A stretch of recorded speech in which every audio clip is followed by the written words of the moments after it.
Allah'ın isteğinin adı ve görüntüsüdür 12 mesul imamımız. Qeyb dövründə, bizim bu dövrümüzdəki İmam Qeybdə də Allah zühurun təcil eləsin. Amin. Allah'ın isteğinin adı mötəbər kitablardan mötəbər hədislərini bildirik. Və sonra. Başka ikinci bir isteği. Buna çatdıqda insan dünya və axirətin xoşbəxtliyini əldə edəcək. Bunu itirdikdə nəfs qaralacaq, nəfsin üstünü zülmətlər və cahil fikirlər örtəcək, özü də biraz buna kömək edəcək, nəfsin özünə xoşgörü birləşəcək, biraz da buna kömək edəcək və bir də ayrılacaq ki, Allah deyə 50-40 il sitayiş elədiyi məbud əslində nəfsinin öz istəkləriymiş və həqiqi məbudun istəyindən orada heç bir pay yoxmuş. Bax, bu ağır səhnəni Allah bizdən uzaq eləsin inşallah. İnna Allah la yughayyiru bi qawmin hatta yughayyiru ma bi anfusihim. Çox gözəl ayələrdən biridir. Rəd surəsi 11. Həqiqət budur ki, Allah bir qövmü, onlar özünü dəyişmək istəmədikcə dəyişməyəcək. Özünü düz yola aparmaq istəmədikcə Allah'tan oturup dəyişmə qeyri-adi gözləməsin. Allah sənin dəyişmək istədiyin hər şeyin xəttini, yolunu, izini, üslubunu əmr eləyib qoyub. Peyğəmbərin sözləri buna açıq-aşkar bizə dəlildir, bəyandır. Nə qədər demək olar, mən sizin aranızda iki ağır əmanət qoyuram, biri Allah'ın kitabıdır, biri mənim əhl-i beytimdir. Bunlar biri digərindən ayrılmazlar, birini tutan, o birini bıraxan, zəlalətə düşər. Mənim əhl-i beytim sizin içinizdən Nuhun gəmisi kimidir. Hər kim bu gəmiyə gəlib sakin olsa, tufanlardan amanda qalar. Kim bundan üz çevirirsə, boğular, məhv olar və sahir və ilahir. Bu sözləri Peyğəmbər daha nə qədər deməlidir ki? Nə qədər deməlidir bu sözləri? Adam başa düşməsi üçün nə lazımdır görəsən? Başa düşməyənlərin də haqqında deyib ki, onlar əslində zahirdə sizin kimi insan görürsələr də, mənim əhl-i beytimin güləş kimi nurunu görməyənlər daxildə əslində iblisdirlər. İçləri qapqaradır. Bir qram onların Allah'ın nuru yoxdur onların içində də. Güneşi görürsən də, çıxaq çölə güneş çıxar. Elə bir mən sənə deyirəm ki, qardaş, bax, güneşi görürsən, deyirsən, yox, alı güneş var. Və deyərlər ki, sən adam deyirsən ki, bu cür açıq-aşkar dəlili görmürsən, sübutu görmürsən, mən sənə nə deyim? Əhl-i beyt də o güneş kimidir sallallahu aleyhi və cəllə. Elmləriyle, əxlaqlarıyla, hükümləriyle, nurlarıyla açıq-aşkarlar. Bunu görməyən insan vallahi Məkkədə də yaşasa içi şeytandır. Canım üçün orada da yaşasa içi şeytandır. Əmir-ül-Müminin Mövlamız deyir, öncə bu hədisdən qabaq birinci xütbəni müxtəsər deyim. Bəli, biz bu sünnət qaydasına uyğun yaşamadıqca nəfs bizdə zülmət yaradacaq. Biz yaradan zülmətdə elə biləcək ki, məbudla çox gözəl aramız var, amma əslində öz nəfsimizlə məşğul olmuş sayılmış olacaq. Və bunu da darmadağın eləmək lazımdır. Nəylə? Hər şeyi o qurban olduqlarımıza istinad etməklə. Adicə dəst namaz verir. Adicə dəst namazı kimi alırsan, hansı keyfiyyətdə dəst namaz alırsan? Çünki onun keyfiyyəti ilahinin istəyidir. Sən keyfiyyətə baxmırsan, kəmiyyət anladır sən. Çoxluq, o, bu. Sən keyfiyyətə bax. Dəyər o keyfiyyətdə deyə necəlikdə də əsas dəyər ondadır. Və biz də bunu istəyirik nəfsimizin bu zülmətindən azad olaq ki, dünyaya da gəlməyəcək yaxın. Bir dəfə nə yığdıq, getdi, oynadı. Vəssalam. Mən ləm yəzhəb nəfsəhu ləm yəntəfir bil-aql. Əmir-ül-Müminin buyurur, öz nəfsini təzkiyə eləməyən, yəni təmizləməyən adam ağıl qüvvəsindən bir zərrədə fayda götürməmiş sayılır. Bir zərrədə fayda götürməmiş sayılır. Ağıl qüvvəsini mən hər dəfə ağıldan danışanda bu qeydi vurmaq istəyirəm və borc verirəm üstünə. Vallahi heç birimiz ağılsız insanlar deyilik. Allah ağlımıza da, bədənimizə də, ruhumuza da bərəkət versin.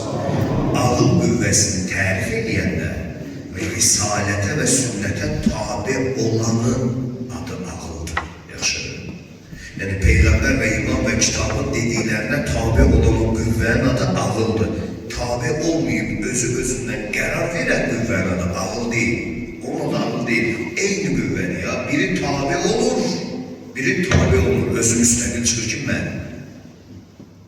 Tabi olan qüvvənin adı ağıldır. Yəni, sən nə qədər Peyğəmbəri imamın elmindən qulaq asırsan, o qədər ağıllısan. Nə qədər öz ağlından addım atırsan, o qədər ağılsızsan. Özünü ağıllı sayırsan. O ağıl iki Quranda ona böyük nur payı verir. Deyib, Allah ağıl sahibləri nurdur, odur, budur, odur, budur. Ağıl o bu qüvvənin adının tərifi budur. İmam Cəfər Sadiq Aleyhisselam buyurur ki, daha doğrusu Əmir-ül-Müminin da buyurur, ağıldan fayda götürməyib o insan ki, öz üzərində təmizliği yaparmış. Nəfsin içində təmizliği yaparmış. O adam heç bir ağıldan fayda götürməyib. Çox çətindir insanın öz üzərində təmizlənməsi. Nəfsini təmizləmək çox çətindir. Amma bu çətinlik də Allahın istəyidir. Bəzən çətinlik də Allahın istəyidir. Bəzi çətinliklərin içində gizlənib Allahın istəkləri. O çətinlikdən qorxmaq lazım deyil. Onsuz da o çətinlikdən qaçmaqla heç bir rahatlığa çatmayacaqsın. Sən çətinliklə mübarizədə qazanmış olacaqsın. Və çətinliklə mübarizə səni möhkəm dağ eləyəcək, müdürük eləyəcək, qaçma. Heç vaxt qaçma. Özün görürsən ki, sən Peyğəmbərdir ki, belə yemə, amma sən elə yiyən, yeməyi elə yiyirsən. Çətin də olsa yiyirsən üçün tərk eləmək, yox tərk elə. Çətin olsa da o çətinliyə döz. Bir belə danışma, amma sən belə danışansan. Yox, çətindir. Çünki nəfsdən bir şeyi almaq, candan bir şeyi almaq kimidir. Nəfsə bir şeyi başa salıb oturtmaq, yenə də cana bir şeyi oturtmaq kimidir. Çətindir olmaz. Amma dəyər. Belə çətinliyin özü olur. Əmir-ül-Müminin Mövlamız buyurur ki, şərif nəfslər, şərafətli nəfs sahiblər. Şərafətli nəfs, yəni rəzalət deyil bunun daxili dünyası. Şərafətli, şərifdir. Heç bir ehtiyac ona ağır gəlməz. Dünyanın heç bir ehtiyacı ona ağır gəlməz. Baxın, bu can da olsa belədir. Xəstə olsa da bu adam, o xəstəlik onu ağır gəlməz. Oturar, elə özü üçün onu yüngül qarşılar. Çünki ruhu şərafətlə dolu. Ruhu rəzil olan adamın elə parmağına iynə də batsa səsi götürər aləmi. Ruh yoxdur da çünki. Amma güclü ruhlu adamın ən böyük xəstəliyi də olsa görərsən, onun üçün asan gəlir. Kasıblıq da asan gəlir. Və bir başqa şeylə asan gəlir. Nəfs böyük olanda bütün dünya problemlərini əsir, tapdalayır. Nəfs cılız olanda ən balaca bir problem böyük dünya boyda olur adam üçün. Yəni seçim bizdədir də, mən təcrübə edirəm sadəcə bunları, mən özümə də nəsihət edirəm birinci növbədə. Bunları seçim bizdədir, iki yolumuz var. Ya bu nəfsin sahibi olacaq, ya o nəfsin sahibi olacaq. Başqa üçüncüsü yoxdur, qardaşım. Əmir-ül-Müminin Mövlamıza nurani bir salavat zikr elə. Allahümme sellem Muhammed Mövlam buyurur ki, insan ruhunu deyim sizə necədir? Yəni sizin ruhunuz, nəfsiniz, yəni sizin bədəninizi hərəkətə gətirən həqiqətiniz. Deyim sizə necədir? O, bəhrə verən bir cövhər kimi. Bəhrə verən bir cövhər kimi. Yəni bir torba atırsan ki, orada əkəcəksən, orada nələrsə başlayacaq cücərməyə. Hər bir insanın nəfsi olur. Kim ona dəyərli şeylər öyrətsə, nəfs onu ucaldacaq. Nəfs özü ucalacaq, bəlkə də mələkdən də yuxarı səviyyəyə qədər. Elə də, elə insanlar olub bu dünyada ki, mələklər onu görəndə ehtiyat edirlər. Elə mən Peyğəmbəri imamlara demirəm, onlara küllə aləmin nəfsi qurban olsun. Onların üstün yoxdur, onlardan o yana yoxdur. Bir Allahdır vəssalam. Məsumdan başqa ən üstün Allahdır. Mələk də, nə bilim, nə varlıq varsa, hamısı o nəfsin təkamülün qarşısında körpədir hələ. Hamısı.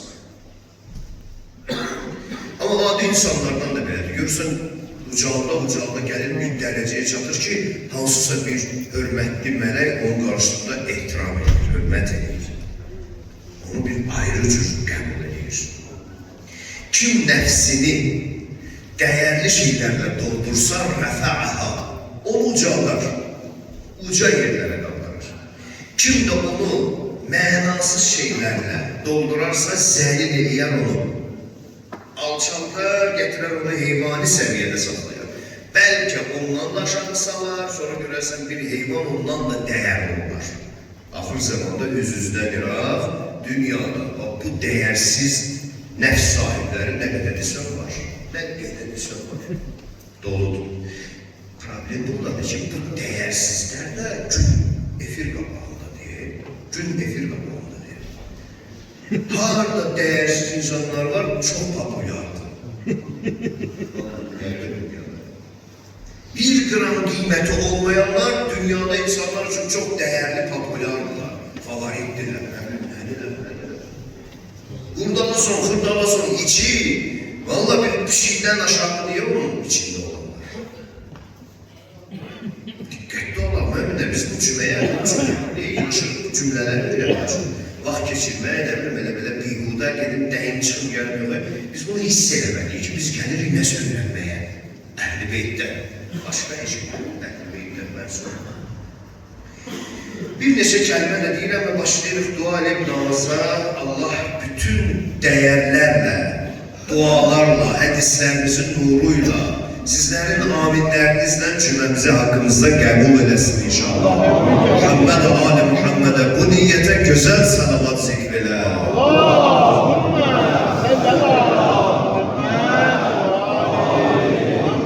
Nəfs ucalığı bizə nə verir? İmam Cəfər Sadiq Aleyhisselam'dan gələn, yox, Əmir-ül Müminin Aleyhisselam'dan gələn sözün şərhində bunları görəcəyik. Biz bunu ucaldıqca bizə nə verir? Bunu bilək ki, ucalmayanda nəyi bitiririk, onda yaxşı bilmiş olacaq. Birinci nömrədə, nəfsin ucalığının amilləri zəkadır, zəka. Zəka. Ağıl və görün düşünmək. Yəni buna intellekt deyə bilərsiniz, IQ deyə bilərsiniz, zəka deyirik də, ərəbcədən zəkadır. Zəka nəyindən əldə olunur? Çox maraqlıdır. Bir təcrübələr. Təcrübəni sıxıb saxlaya bildinsə zəkan artacaq. Zəkan güclənəcək. İkinci riyazat deyilən bir yaşam tərzi var. Yəni ehtiyac qədər istifadə etmələr, artığının tamamının qarşısına alınır. Nə qədər bir şey çox artıq meyillənirsən, zəkanı məhv edirsən. Bu yeməklə belədir, hər şey ayrıdır. Bir şeyə ehtiyac bilirsən ki, bu sənə bəsdir, düzdürmü? Bu sənə bəsdir. Özün bunu hiss edirsən. Yemək edirsən, nə qədər tutumun var bilirsən. Yatmaqdırsa, nə qədər tutumun var bilirsən. Hər şeyin bir tutumu var, miqdarı var. Bax, o miqdardan artığına başlayırsansa əgər istəklər, zəkanın evini yıxırsan. Miqdar qədər istifadə elə buna riyazat deyərlər. Hətta bəzi insanlar sonralar o miqdardan da aşağı edirlər. Ki, deyir, hələ mənim qoy biraz orada yerim qalsın.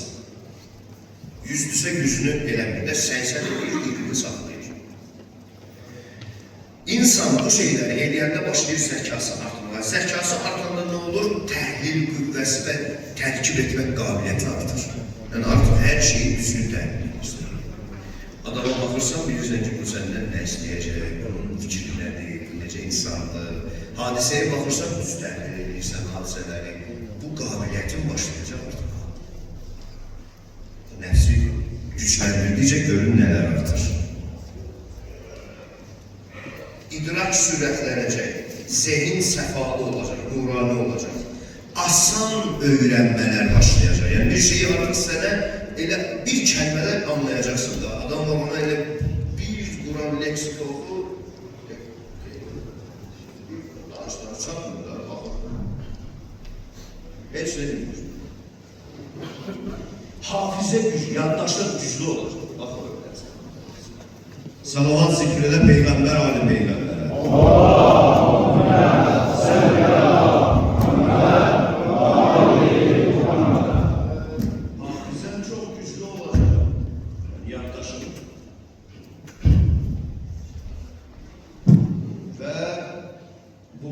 hamısı insanın dediğimiz gibi nefsin temizlenmesiyle neticeye gelecek ki İmam Musa Kazım Aleyhisselam'ın mübarek hadisiyle sözünü mükümleştirir. Teâfel ibadallah ve ni'meti bi islâhi enfusikum.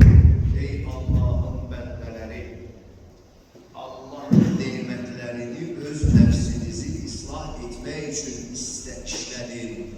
Ve bu işleme sizden Allah aranızda bir ehli ve imandır, bir mukaveledir. Yani sizin mukaveleniz budur. Allah'ın size verdiği nimetleri özünüzü düzeltmek için işledin. Özünüzü düzeltmek için həclənsin. Təstâğı yeminen, yerginiz artar, şüpheleriniz dağılar. Allah'ın da özüne de sözüne de kıyamete de ölümden sonra her şeyin hak olduğuna da yergeniniz artar. Ve terebbehu nefsen nefisen semina ve her an size güzel behreler veren bir nefsi kazancı elde etmiş olarsınız ki Allah Teala bizim hamımıza bu öğü değeri nasip eylesin inşallah.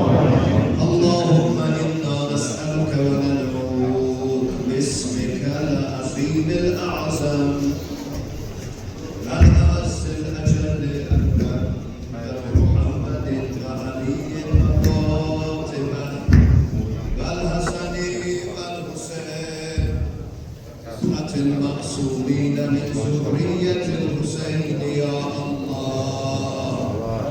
Ya Allah, Ya Allah, Ya Allah.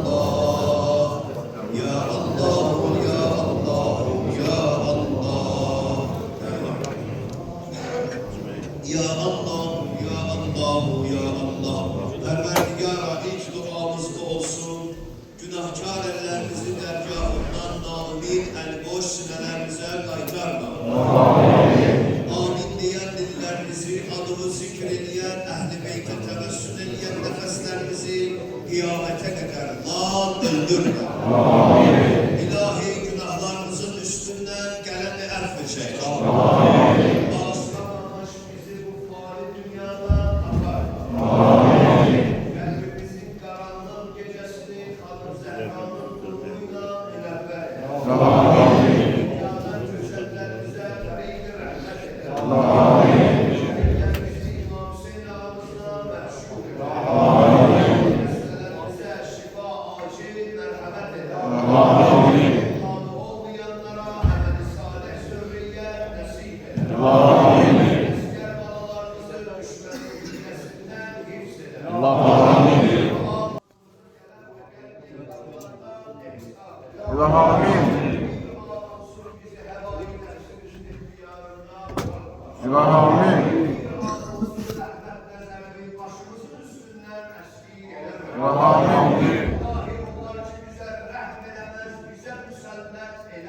Amin ya Rabbil Alemin.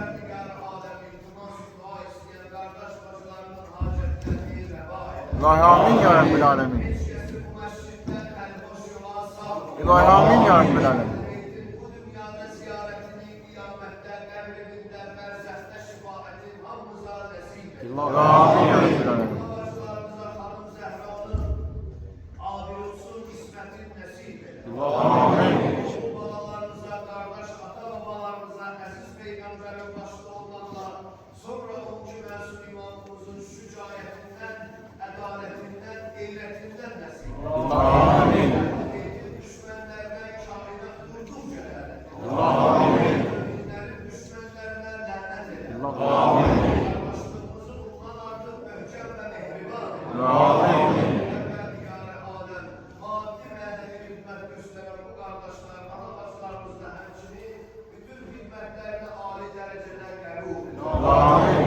Ehl-i Beyt'in ilmiyle eylimize zinet nasip et. İlahi amin ya Rabbil Alemin. Aletten, gafletten bize pənah nasip et. İlahi amin ya Rabbil Alemin. Büyük karşısında secde eləmeyi elimizden alma. İlahi amin ya Rabbil Alemin. Büyük karşısında namaz kılmağı bize çok görme. İlahi amin ya Rabbil Alemin. Senin karşısında elediğimiz ibadetlerimizi ölüyü kafirler bizden kabul et. İlahi amin ya Rabbil Alemin. Alimlerimizi kirliğini düz çaktırıplar, düz danışıplar, yalan bilgiler, iftira attılar, sözü değiştirdiler.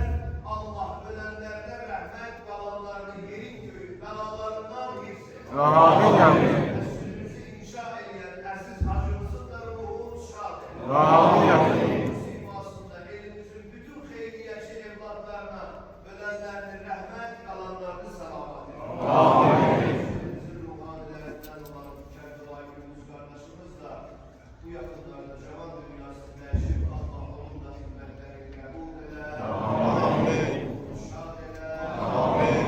Bizim de dualarımızı onun hakkında bizden kabul eder. Amin ya Rabbi. Allah bir yana semane imamımızın nazenin qəlbi bizlerden razı ve hoşnut eder. Ve amin ya Rabbi. Nefesini ölenimize, kalanımıza duacı eder. Amin. Düşmanlarımız selim eder. Amin. Ruhunu tercih buyur. Allah'ımıza sözde evvelden ait ve en nihayetinde ey büyük yaradan sana salih olan bendelerden helal eyle. Amin ya Rabbi. Bizden ele ve şanımızdan cümlemizin hakkımıza kabul ve mübarek olmasına hafif 14 mezunun kemalına, cemalına 3 sefer nurani güzel salavat zikreder. Allahümme salli ala Muhammed ve ali Muhammed. Allahümme salli ala Muhammed ve ali Muhammed. Allahümme salli ala Muhammed ve ali Muhammed. Müslümanlar tezliğine vəhdətdə olmaqdan ötürü salavat zikr edək. Allahümme salli ala Muhammed.